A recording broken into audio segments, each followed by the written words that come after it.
What's going on, you guys? It's be your boy, Scotty by Nature TV, and we're here for a brand new review of Love and Hip Hop Miami, Season 6, Episode 19, you guys. All right. Now, also, let me let you guys know what we got coming up. Right after this review, be sure to be on the lookout for my Yes for the Miss Live, where I'll be talking about Funky Dineva, Michelle, AT Alien, and Unwound with Tasha K. Okay, I'll be talking about that on live. The link is already set up for that. And then around 9:05, I'll be talking about Love and Hip Hop Atlanta. So you guys will be getting 3 videos from me today. That's 3 videos. Anything else that you don't get today, you'll probably get it tomorrow. All right. So with that being said, that's pretty much all that I got to remind you guys about. So let's go ahead and get into the review, y'all. All right. So we're gonna open this thing up with Amada. Well, not really Amada. We're at MJ's event. So Amada was pretty much saying, I sat here and I poured my heart out to Allan and I got nothing in return. And I'm looking at my TV and I'm just like, girl, what did you expect to get from Allan? He keep on showing you that you ain't shit. He keep on showing you that he really don't give a fuck about you. And he keep on showing that he never meant nothing that he fucking said. So I don't understand why you even feel the need or anything to even feel like, oh my God, like he's really treating me so bad, which he is treating you bad, don't get me wrong. But he already showed you that what you mean to him really ain't nothing. He don't care about you, Amada. Like, I'm just still wondering why you ever felt like he even had your best interest at heart. He's still married. He was married when you was fucking him. He was already MJ's best friend. You met him through MJ and y'all slept together, had a set of twins. And ever since then, he ain't treated you right at all. And I'm trying to understand what it is about Allan that make you want to sit around here and cry over his ass and try to wait on him to treat you right. He ain't nobody to treat you right. He already told you ain't nobody gonna want your black ass. He already told you that.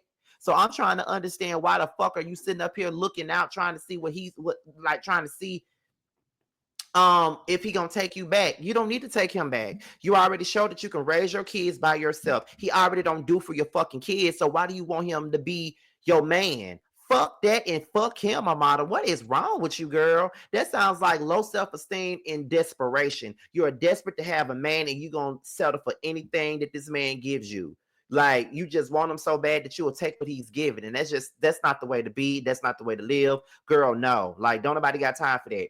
MJ asks Allan to talk, and then Allan tells MJ, you need to stop trying to get with Amada. She's not going to get with you. She doesn't want to be with you. You can sit up there and wish and dream all you want to, but she's not going to get with you. And my thing with Allan is, of course, you're so sure that MJ would never get back with Amada because her dumb ass is dick drunk over you. That's why you're so certain and so sure that she would never get back with MJ. And to be honest, I want her to get back with MJ. I'm just saying, I want her to get back with MJ. I really feel like MJ really did love Amada, and I really feel like he had her best interest at heart, although he didn't have his own life together or whatever. But I like MJ for Amada, and to be honest, I would have stayed with MJ. MJ fine as fuck. He look good. He my type of man. He can dress good. He got a good personality. He's a good guy in my opinion. Like, he got stuff to work on, but I feel like he's a good guy.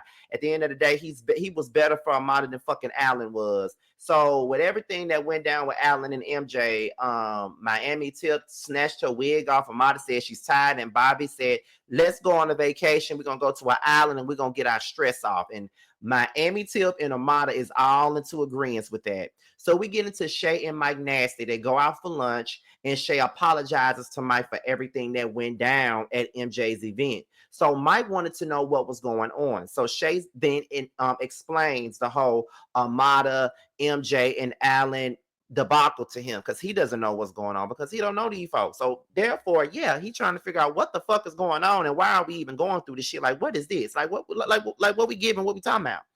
So she was like, well, Amada is my friend. She used to date my brother. She met Allan through my brother. They slept together, had children, had a relationship. He was married the whole time. He was treating her like crap, and I don't like him. And for him to walk up at my brother's event and not speak to him, all I saw was red, and that's why I went off on him.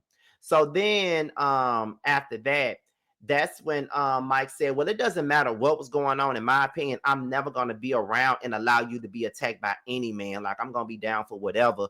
If any man try to step up to you, I'm down for whatever. Like, I'm not going to let no man attack you. And to be quite honest, I like that kind of man. Like, protect me. Protect me, honey. Protect me. Okay? Like, protect me. That's all I feel. Protect me, honey. That's what I'm saying. So, I believe everything that Mike was saying, because he did kind of run up and was ready to get his ass the business and all this other shit. So I'm just like, yeah, child. Show Shay what she needs in her life. So then that's when Mike starts speaking highly of Sandre. And he was like, I really love your mom. Like, your mom is very down to earth. We had us a great conversation. And Shay was like, oh my God, you're talking about my mom. What did she say? Like, I need to know what she was saying. And so Mike was pretty much saying, well, she just wants you to be happy and stuff like that. Like, she just don't want you to fall into old habits. And I definitely understand her not wanting you to fall into old habits. So I decided that I'm going to do something nice for you guys. I'm going to make an appointment for you guys to go to the spa and just get some relaxation and enjoy yourselves. And Shay was like, oh my God, that is so sweet. I really appreciate this. I love this and I need this anyway. So then, that's when Mike brought up, so she was talking to me about your ex/baby daddy, and I just want to make sure that with us trying to get to know each other and trying to make something happen, I just want to know, you know what I'm saying, how that's gonna be. Like, do I have to sit back and wonder if you're gonna get back with your baby daddy or not? Like, that's all I need to know. And so that's when Shay started feeling the way when he asked her that. But I felt like that was a valid motherfucking question. Like, I'm trying to get to know you. We done went out on 3 dates. It's pretty clear that I'm interested in getting to know you some more and possibly building a relationship with you somewhere down the line, because that's what I want anyway, is a relationship. So for Shay to get upset with this man just because he simply asked her, is she still going to be stuck on Fabo, is really ridiculous. You're not trying to hear anything that he's saying. This man wants you to know that he's only interested in you, and he wants to make sure that you're only interested in him and not sitting around here using him as a crutch to get over your fucking baby daddy. Because if anything, you shouldn't even be thinking, why are you mad with him because he asked you that? That's the part that I'm so confused by. It's like, girl, he had every right to ask you that. Like, are you gonna still be crying over this bullshit? Are you still gonna be crying over this bitch ass nigga? Are you or are you not? That's what we need to know. Are you not gonna be crying over this bitch ass nigga that you don't need to be crying about? Because he don't care about you. He already showed you that he don't care about you. He already fucking on Gael. Like, I don't want to get in no relationship with somebody and they can't get over their ex, which is one of the reasons why I'm not in no relationship at this particular moment, and I'm not trying to be in one at this particular moment, because at the end of the day, I don't want to put no man in no situation where they got to worry about me possibly getting back with my ex. If I'm gonna be out here having fun, it's just gonna be being out here having fun until I'm ready to be in a relationship with somebody. Shay need to understand, ain't nobody got time for her extra baggage. He already aware of that, and he said, I'm only asking because it keeps coming up. And then she was like, no, it doesn't. She said, in the conversation with your mom, it kept going up. It kept coming up because she knows that there's a possibility that your dumb ass will go right back to him when you know that you don't need to. That's the point.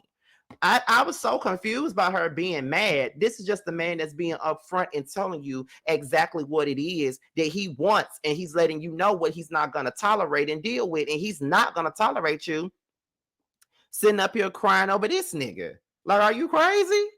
But anyway, so then we're going to go ahead and get into Amada and her mama. Now, she's sitting there talking to her mama, and she just tells her mother what happened with Allan and how she poured her heart out to Allan at MJ's event, and how she cried to him and told him how bad she wanted this relationship and how bad she wanted their family and how bad she wanted this and how bad she wanted that and all this other stuff. So she says that at this point, she thinks that Allan's mother was lying because she feels like Allan's mother always felt like she was the right one for Allan. She feels like if I was his mother, I would have probably felt the same way too. I mean, I am a good woman. I've always held him down. I've always been this. I've always been that. So of course, I understand why she would want me to be in a relationship with him. But I don't really believe that that was something that he wanted. That's something that his mama is saying.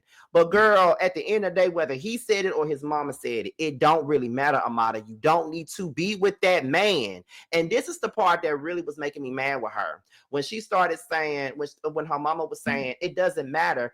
You don't need to be with him. He's not the one for you. She started crying and she started saying, Mom, you don't get it. I don't want to be like you. I don't want to be like you. I don't want to be a single mother. I wanted this fairy tale family that I really, really wanted because I really, really loved Allan.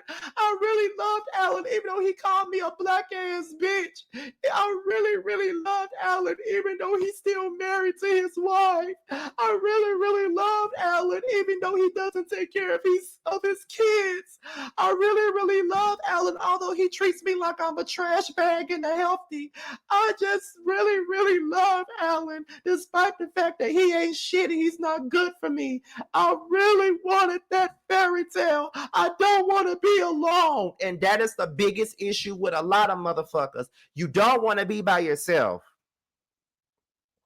And sometimes being by yourself and learning about the things that you need to learn about yourself really helps, because right now I'm learning myself and I'm realizing that I choose the wrong people a whole lot because that's what I want. I choose what my flesh wants and not what my heart actually needs. I know exactly what it is that my heart needs, but I go for what my flesh wants. And sometimes we all listen to that flesh shit and we always end up in toxic cycles all the time. And that is where I'm at with it. I'm taking out this time to just be by myself, have a good time, have fun, do whatever I want to do, but just think about it all. And Amada is not doing that. She was so focused on having this family. She wanted kids with one man. And I get it. A woman wants that. I understand. You wanted to have kids with one man, one guy. You didn't want them to have different fathers. I understand that shit, Amada, completely. I get it. But at the end of the day, girl, you look stupid because this nigga don't care about you and he doesn't respect you. And you know he don't respect you. So I don't know why you sitting up here playing games with us and your damn self.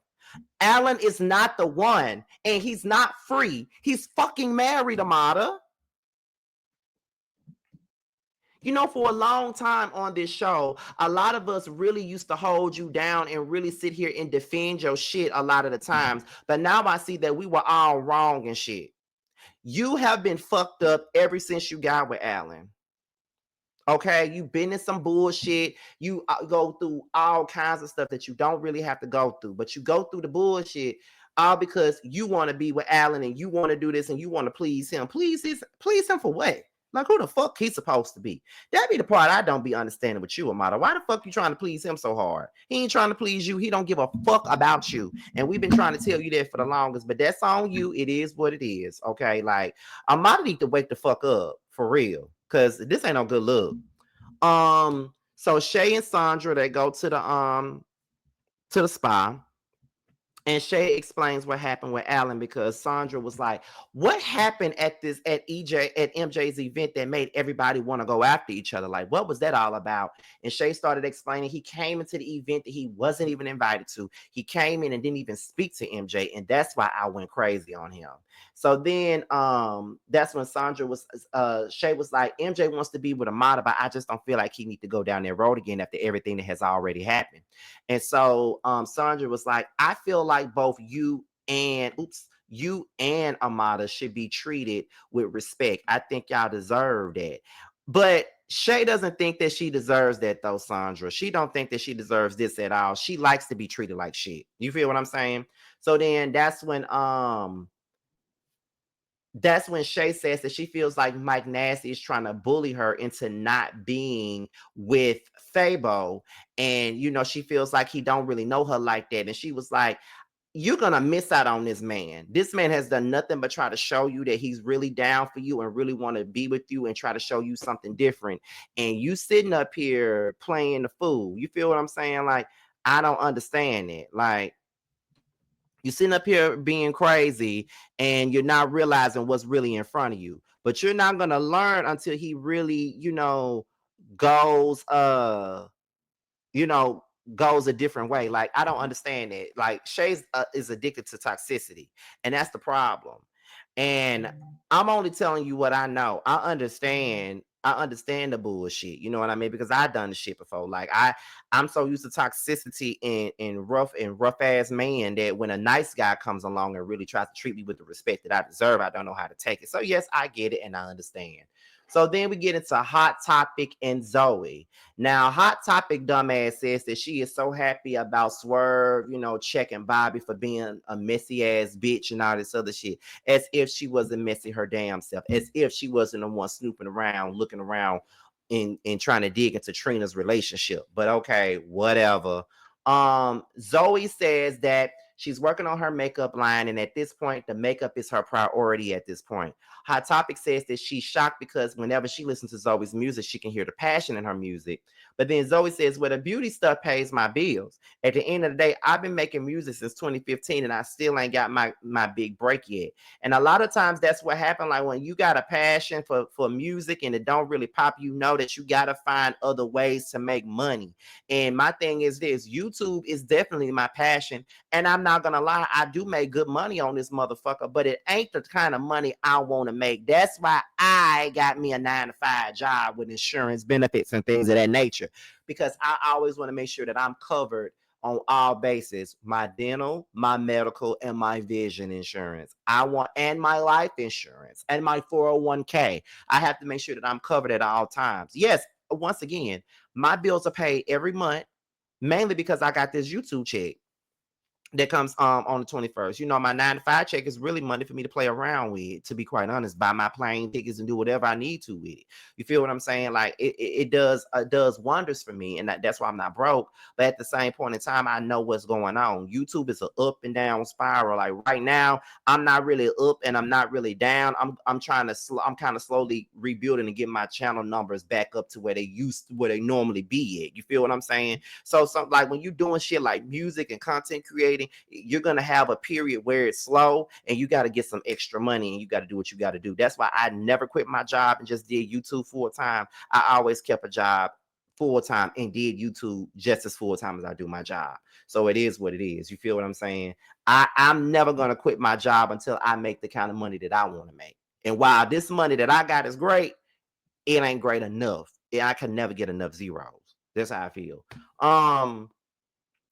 That's She says she's been stressed out by the industry fakes, and she starts talking about her fallout with Ching.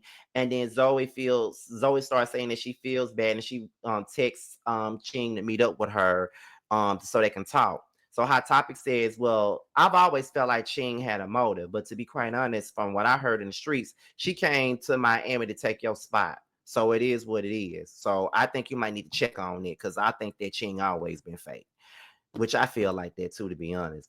Zoe then brings up the trip that Bobby is hosting. She said Trick and Trina is going. Hot Topic feels some kind of way because Trick didn't invite her, but Zoe decides that she's going to invite Hot Topic on the trip. So then Ching and Marquez, they sitting outside, honey. And they having dinner. She brings up Zoe. She says that Zoe says that she wants to meet up with her, but she don't really want to because she feel like she's a fake ass bitch trying to talk about her man. Well, her and her man is in marital counseling. They should be in marital counseling, dummy. They're getting married. What are you talking about? Anybody would suggest that you go to marital counseling before you get married, dummy. You with a whole jailbird. Like, what the fuck you talking about? You got a whole love after lockup ass relationship and you feel like you can speak on somebody else's shit. Like, girl, shut your motherfucking mouth up. So then Marquez says that Ching's energy been off. And then she started saying how she been going through a whole lot of stuff. And then Marquez said he got a job in Arizona. And Ching said, are you really going to Arizona to work, or are you going to fuck other bitches while I'm pregnant? And he was like, you joking, right? She was like, no, I'm pregnant. And I'm like,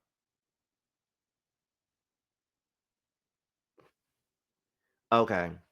So then we get into Ching and Zoe. Now, Zoe calls Ching and confronts her about what Hot Topic said. Pretty much Ching is not owning up to what Hot Topic told Zoe. Like she's saying, well, who told you that? Who told you that? Then she starts flexing on, Zoe, basically saying, I came down here and I befriended you because I felt bad for you. And you got your first million viewers from me. Like you weren't even doing shit until I came along, like straight up flexing on Zoe. But I don't know you, Ching. So what the fuck you talking about? And then they start going in on each other. And then, Ching come outside looking for Zoe. She throw a whole donut at Zoe. Security guards try to keep Zoe from running over there and all this other shit. And I'm just like, Lord, these two motherfuckers are stupid as fuck. But I can say that this episode was miles better than last week's episode. And hopefully y'all enjoyed this review because y'all was not having it with that 8-minute review last week, honey. But it is what it is. So with that being said, this is your boy Scotty by Nature TV. Be sure to like, rate, comment, subscribe, share this video, and also click on the notification bell so you can be notified whenever a video drops. And if you want to follow me on any form of social media, my Twitter, my IG, and my TikTok will be down below in the description box. Bye, y'all.